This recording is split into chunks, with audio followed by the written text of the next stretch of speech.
And then if you think the ones that go clinical and are treated, their lungs in many of those calves are never going to be the same, right? And we know they're at a much higher risk to leave the herd, before they get to first capping. So, and even if we get them past that, are they ever going to be as good as their peers who didn't fight this when they were very young? So I think you're right. The long-term implication is enormous. And in the feedlot too, we know that those guys never perform the same.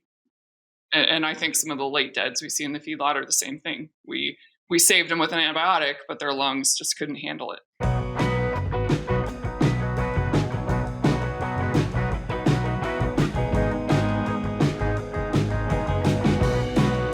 Welcome back to the Dairy Podcast Show.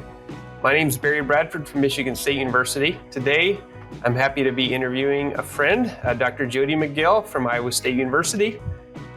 Dr. McGill is a native of Iowa and did her training, a bachelor's degree in microbiology at Iowa State University before completing her graduate degrees at the University of Iowa.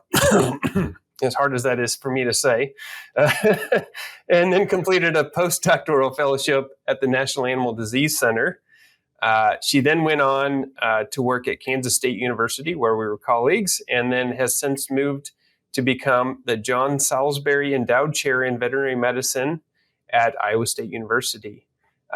There, she's focused on immunity in dairy cattle, specifically focused on respiratory diseases. And that's what we're going to talk about today. So, Jodi, thanks for joining us. Yeah, thanks, Barry. Thanks for the introduction. I'd like to start off with, I always like to ask people from lots of different backgrounds, from different countries and everything. We all kind of migrated into veterinary medicine, animal science, that sort of thing. How did you end up in this space? Yeah, so, I had a little bit of an ag background growing up. And to be honest, when I first left my undergrad, I wanted to go to vet school and I didn't get in. Wah, wah. But I ended up working on my master's degree because I thought I'd get my master's in and then reapply to vet school. And I ended up loving research. And so I did a lot of work in mouse models of disease, and that was really fun, but at the end of all that, I was burnt out, and I was like, we can cure all these diseases in mice, but who cares, right? So that's when I transitioned to the USDA, and I had my postdoc, and I fell in love with bovine respiratory disease and working with cattle, and I can actually work and hopefully impact a species that, I can save as opposed to a mouse who cares. So yeah, that's kind of how I ended up here. Okay, awesome. When your goal is to help animals reach their full potential, health matters. Diamond V offers a fresh perspective on animal health, a perspective that supports gut health, strengthens immunity, and ultimately enhances performance. For those who choose to invest in keeping healthy animals healthy, feeding Diamond V makes a statement about another dimension of profit, where margins are measured by confidence in your future. To get a fresh perspective, visit diamondv.com, because animal health deserves a healthier approach. So I thought maybe we could kind of put some of this in context in terms of, to your point, this is an important topic, right? So I usually simplistically think about there's two really dangerous times of a cow's life, and that's right after it's born and then right after it gives birth. So what kind of, like in the U.S. right now, what kind of morbidity rates are we looking at for neonatal calves? Yeah. So, for respiratory disease specifically, in very young cows, scouring and enteric diseases are the number one killer, right? Okay, but yep. Respiratory disease is a very close second. And in following weaning, that's the main cause of morbidity and mortality in post-weaned heifers. And what's really problematic about the disease is that we have a lot of vaccines and we have a lot of drugs, and yet we haven't really been able to bring down the incidence of this disease, right? It seems like one in pretty much 20% of heifers that we deal with are going to develop BRD. Now, whether, we can treat them and get them into first lactation is up in the air, right? It depends on the animal. There's just a need for something different and better, right? Vaccines are great, but obviously that's not going to be the only thing that we can use. Correct me if I'm wrong, but it seems to me like one of the big insights we've gained in the last 15 years or so is sort of the huge long-term impact. So even if that calf recovers from respiratory disease, we have pretty good data now that we don't expect them to ever be as productive as they would have been. And I know farms that will do lung scoring ultrasound lungs, and if calves are in the bottom 10% for lung morphology, they get sent to a feedlot right away. Yep, absolutely. It's, some of the ultrasound studies they've done in those calf raisers, 1 in 5 calves has subclinical pneumonia that we don't even treat for, right? Okay. Yep. And then if you think the ones that go clinical and are treated, their lungs in many of those calves are never going to be the same, right? And we know they're at a much higher risk to leave the herd, before they get to first capping. So, and even if we get them past that, are they ever going to be as good as their peers who didn't fight this when they were very young? So I think you're right. The long-term implication is enormous. And in the feedlot too, we know that those guys never perform the same. And I think some of the late deads we see in the feedlot are the same thing. We saved them with an antibiotic, but their lungs just couldn't handle it. So it's super important. We should all send you money for funding your work. That's one takeaway today.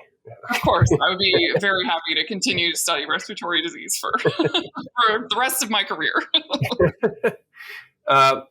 So I've got two more questions before we dig into your research specifically. Why is it so enteric diseases are the biggest challenge right after birth, right?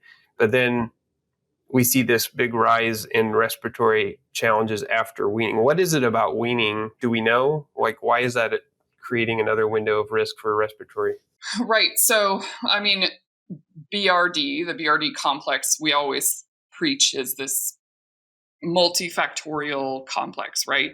And we know that it's these stressful periods in the animal's life that really predispose them to development of BRD. So weaning is super stressful for that calf, and that kind of sets them up for susceptibility, right? Their immune system is suppressed and they can't fight off those pathogens the way they normally could. That's also the time when we might be reshuffling, right? And so we're mixing up groups of calves and introducing them to all their favorite new friends who have all sorts of different pathogens that they can see. And in the transition time, that's why that's another period of high risk because of stress that the animal experiences, right? And their immune system is just not well equipped to fight off this challenge. I think it's really interesting, and I'm certainly not an expert in this, but the relationship between gut health and lung health. So as we're thinking about weaning and helping that animal really get up on feed and transition off of milk appropriately, if that gut is perturbed, we know that kind of feeds into this cycle of increased risk for respiratory disease, right? So gut-lung health is a really cool area of research right now. And BRDs, you're using that general term, bovine respiratory disease, and talk us through that. And then specifically, how does BRSV, what does that mean, and how does that play a role in this complex? Yep. So bovine respiratory disease is caused by a number of both viral and bacterial pathogens, many of which are in our vaccines that we use. So kind of the viruses that we know predisposed to BRD would be bovine respiratory syncytial virus, bovine viral diarrhea virus, parainfluenza virus, bovine herpes virus. So those are kind of like the big four that we think about, although I think coronavirus has been implicated, and there's some like influenza D and some other pathogens that we don't hear nearly as much about that I think might also contribute.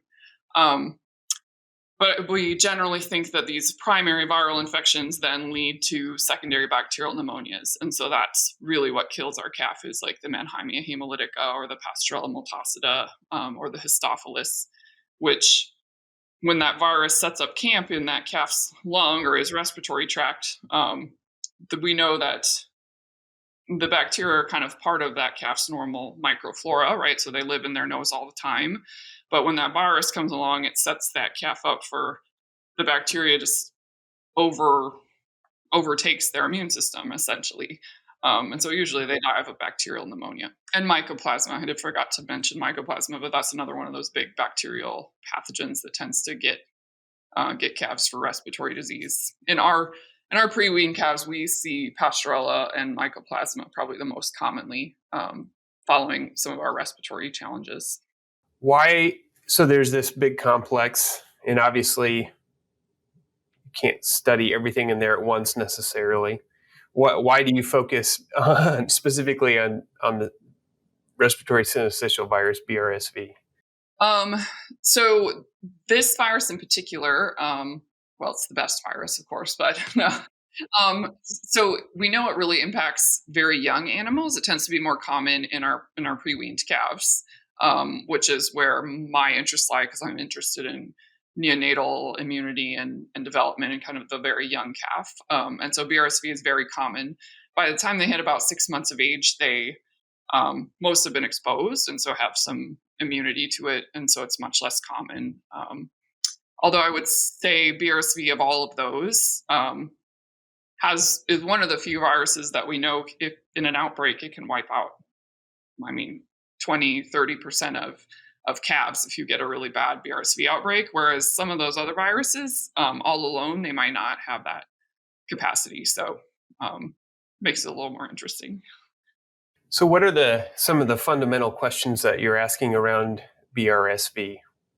And maybe it's worth bringing in, like you're interested in sort of RSV as well, right? So thinking about how do we learn about human, neonates as well and dealing with these things. Right, for sure. Yeah, that's, I guess, another reason I didn't mention. So kind of in my training and my background, I was at a medical school. And so I was really interested in human health as well, not mouse health, but human health. And of course, we know RSV is a major problem for especially very young infants or preterm infants. And so there's lots of parallels between human RSV and our calf model of BRSV. So we've been able to learn some things about how the young immune system responds to RSV infection using the calf as a model for human, and kind of both ways of a positive feedback loop, I guess you'd say, because we know a lot more about the human immune system than we do in the calf, actually. What we've been able to learn, right? Is that what the original question was?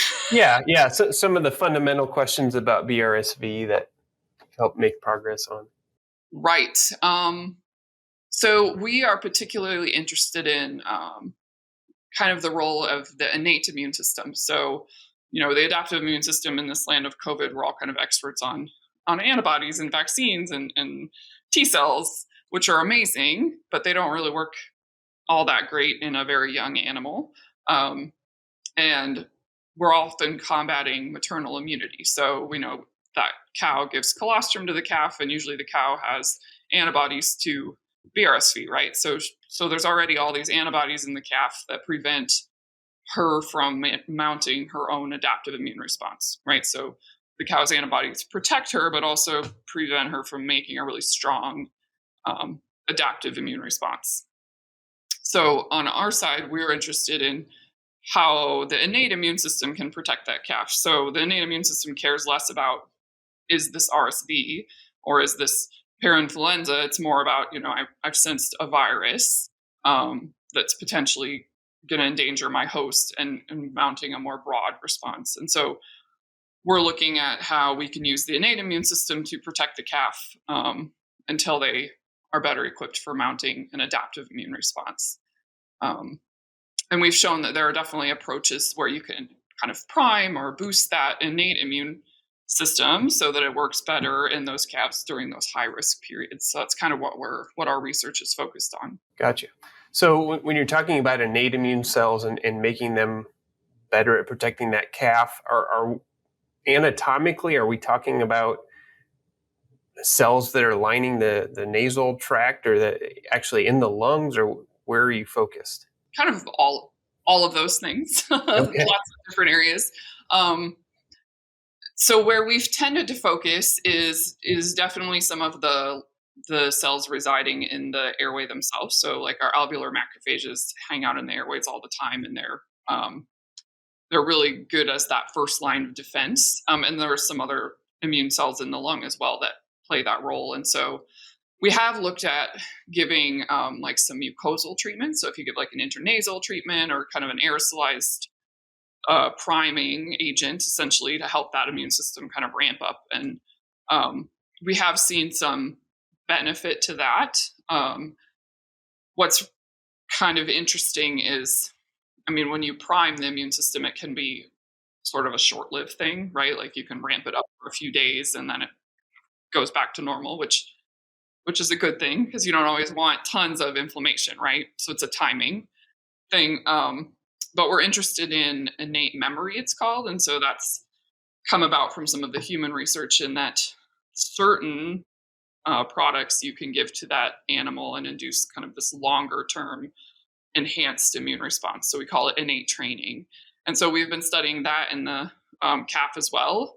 And the best training agent that we found is BCG, which is the vaccine they use in humans for tuberculosis, which nobody's going to go out and treat their calf with BCG, right? This is definitely more of like a proof of concept idea. But if we give calves BCG, we can actually train both their mucosal immune system. So we see some enhancement in the lung, innate response, as well as in the blood. So some of the cells that circulate in the blood can be better able to flow into the lung and protect the calf when it's needed. So that's a really fun area of research because there's all sorts of epigenetic changes, right? So like at the chromosomal level where we're changing, how well the DNA can open up and how well that immune cell can transcribe some of these effector functions. So they're just much more efficient and respond more quickly when they've been trained. I didn't know anything about how to look at epigenetics, so I've been learning a lot. Yeah, that's good. Okay, so innate training sort of in parallel to the adaptive immune arm, which, as you said, we have some issues engaging that because of that maternal interference, right? I'd like to ask some questions, and maybe we can get back then to more of your specific projects you've done, but putting my sort of dairy management hat on, just bounce some questions off you. So to start with, one of the first points you made is that we have this spike in respiratory disease after weaning because that's a time of stress. So maybe an initial question is, should we start with better weaning strategies? If I have an automated feeding system, for example, if I slowly wean a calf by cutting back its access over time, is there any evidence that that actually reduces respiratory disease? Definitely, yes. So the less stressful you can make the weaning situation, the better off those animals are. I think there's lots of solid evidence from both the beef and the dairy side that, step down weaning or transitioning that stress over a greater amount of time will definitely reduce your risk of respiratory disease. Because that calf is just less stressed, right? So better immunity. Okay, good. That's one thing. Secondly, I think probably the majority of farms are doing some kind of vaccination strategy for respiratory disease. And I don't want to put words in your mouth or anything, but we sort of talked about how some reasons why that may not be perfectly successful. It doesn't mean it doesn't have some benefits, but talk me through how you think about that. If you had a herd yourself, how would you approach that? Intranasal versus parenteral? Yeah, so vaccination, that's like a really hot topic, a hard topic, right? Tons of papers about it. I think the evidence that I've seen, the intranasal vaccines that we are giving, that's definitely a good approach to take. So we know that the cow's immunity functions primarily in the serum, in the blood, right? So the antibodies that are brought in through colostrum, they go into systemic circulation, and now this guy has IgG in her serum, right?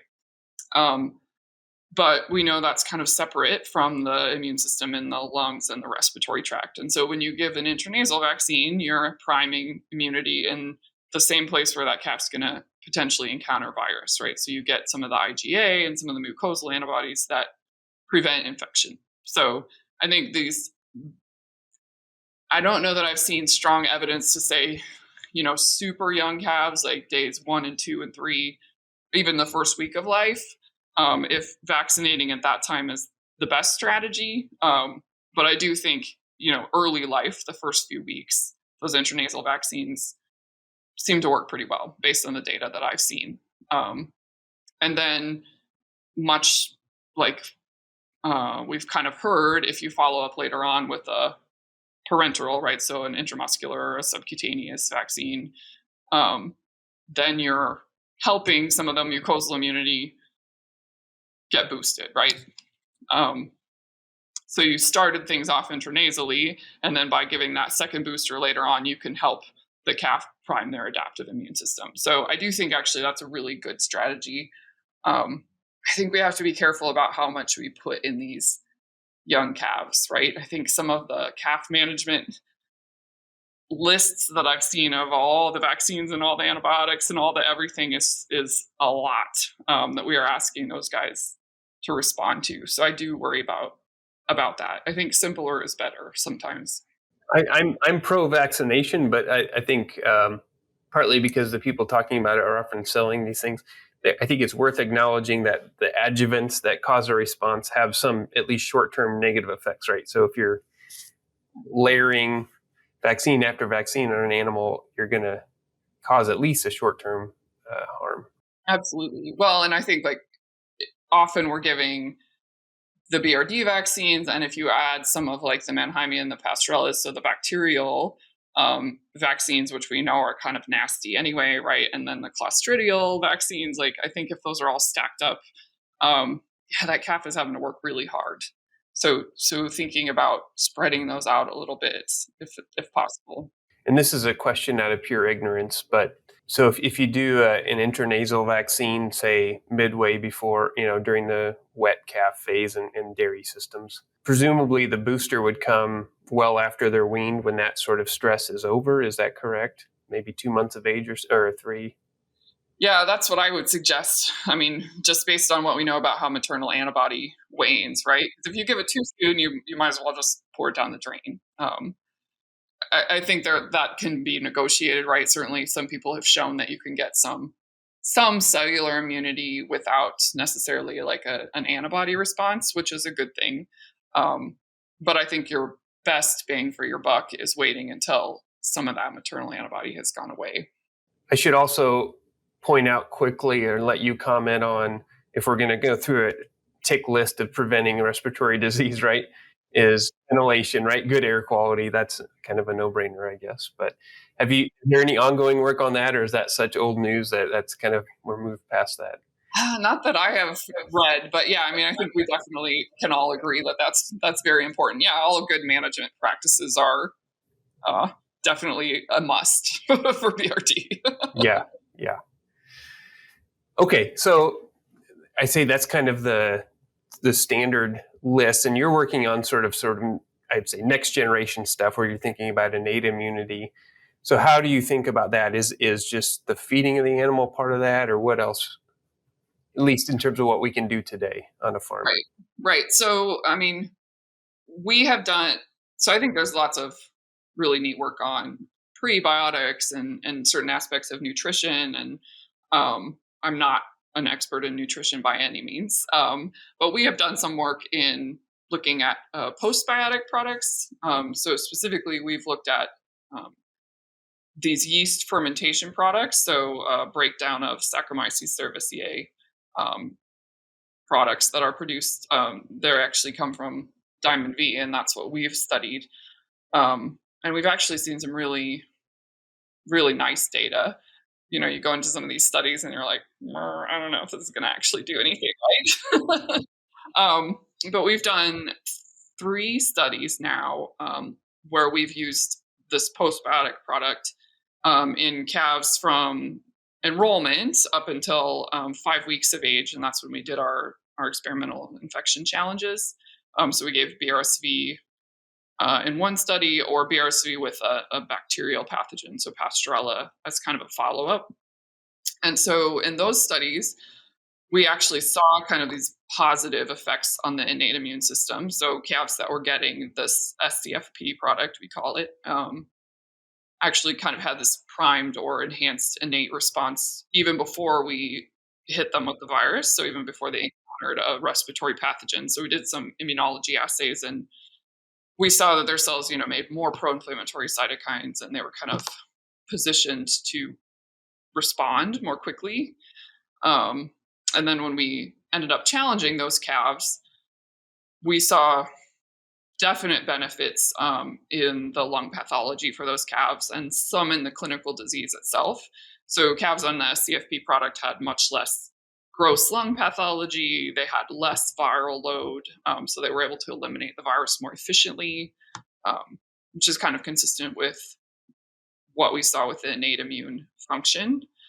And we just recently finished up some work where we did transcriptomics on some of the lung tissue from calves that were receiving the SCFP. So we're seeing these benefits in our assays, but what globally is going on in animals receiving this? And we actually saw some of like the lung repair pathways were changed in animals on the SCFP product versus not. So it's almost like they're being a little bit more efficient in repairing their lung tissue. So even if they do get sick, they are better able to resolve that challenge.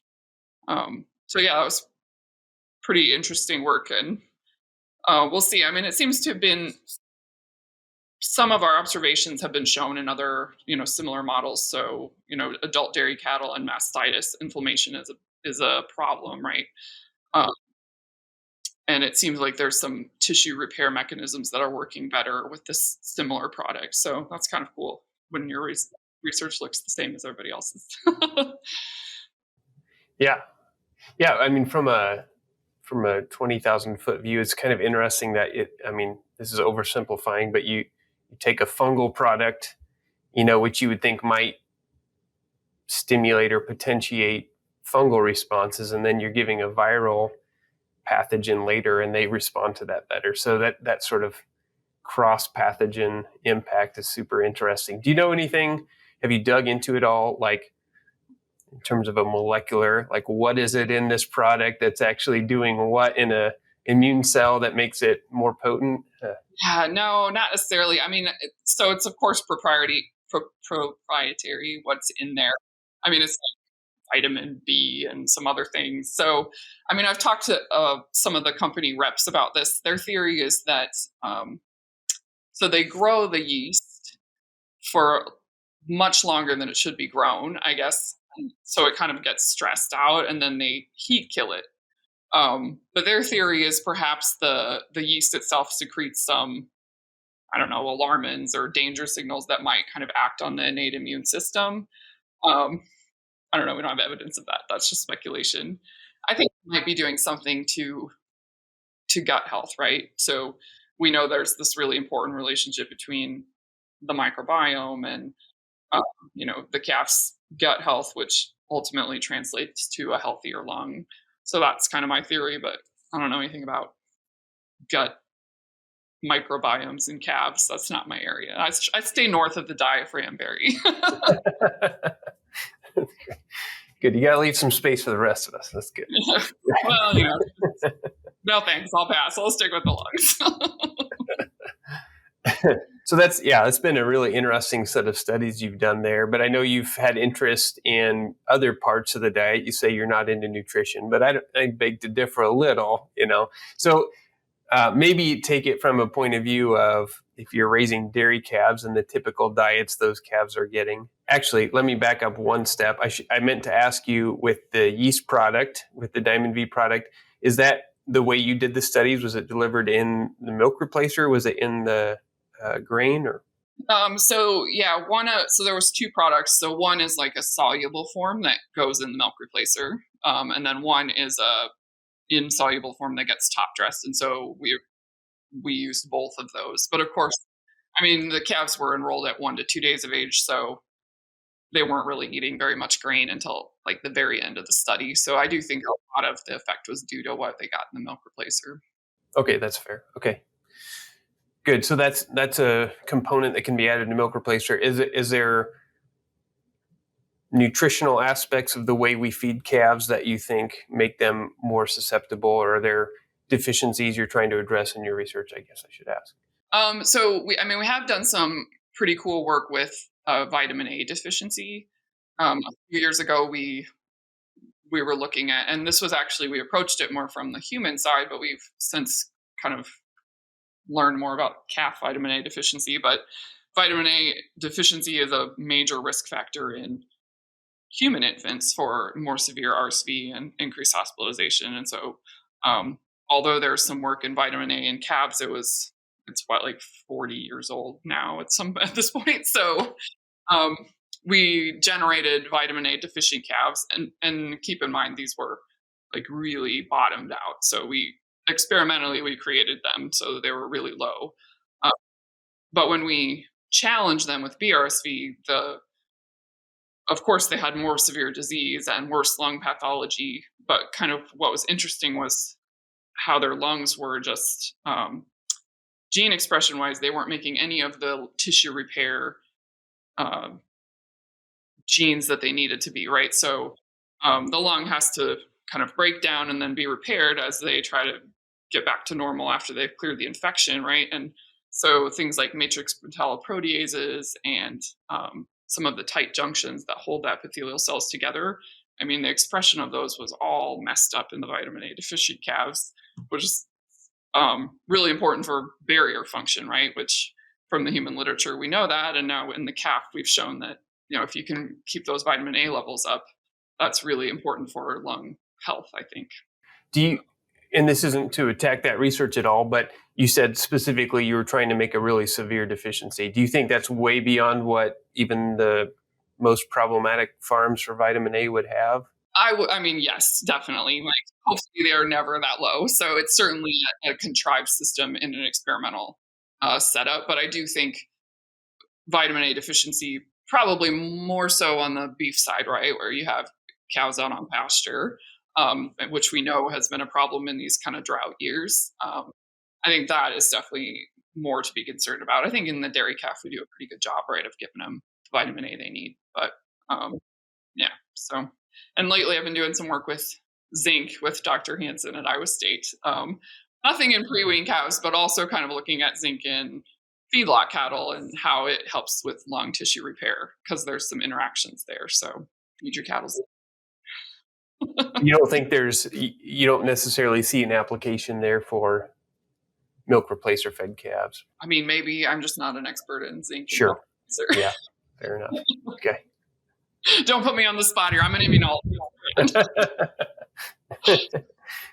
Well, you're giving people a lot of pieces of their calf management program to think about for respiratory disease. I think that's awesome.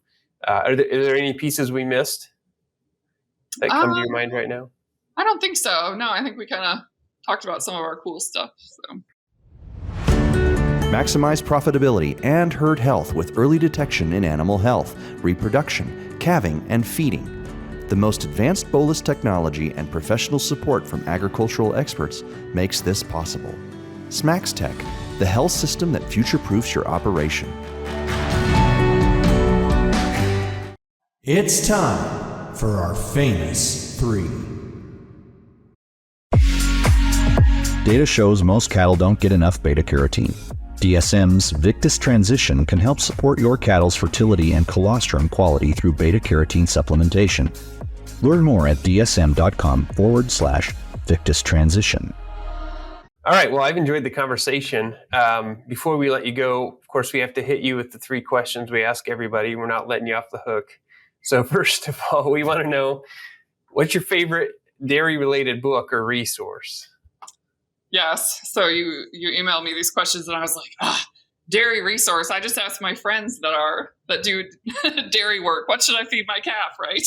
Call a friend. Yeah, that's a resource. Okay, sure. So one is Call a Friend. My other one is Tizard's Immunology, because it's all about bovine and swine immunology. So I refer to that often. Good one. Okay. What about your favorite book or resource outside of ag? So my favorite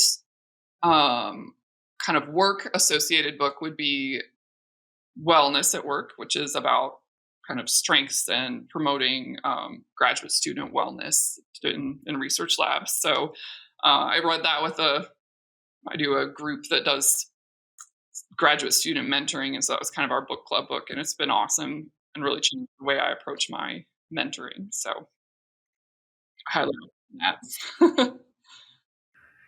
And then, yeah, it sounds like, this is that's a good segue into this question, last one, what sets successful dairy professionals or professionals in general apart from those who are not so successful?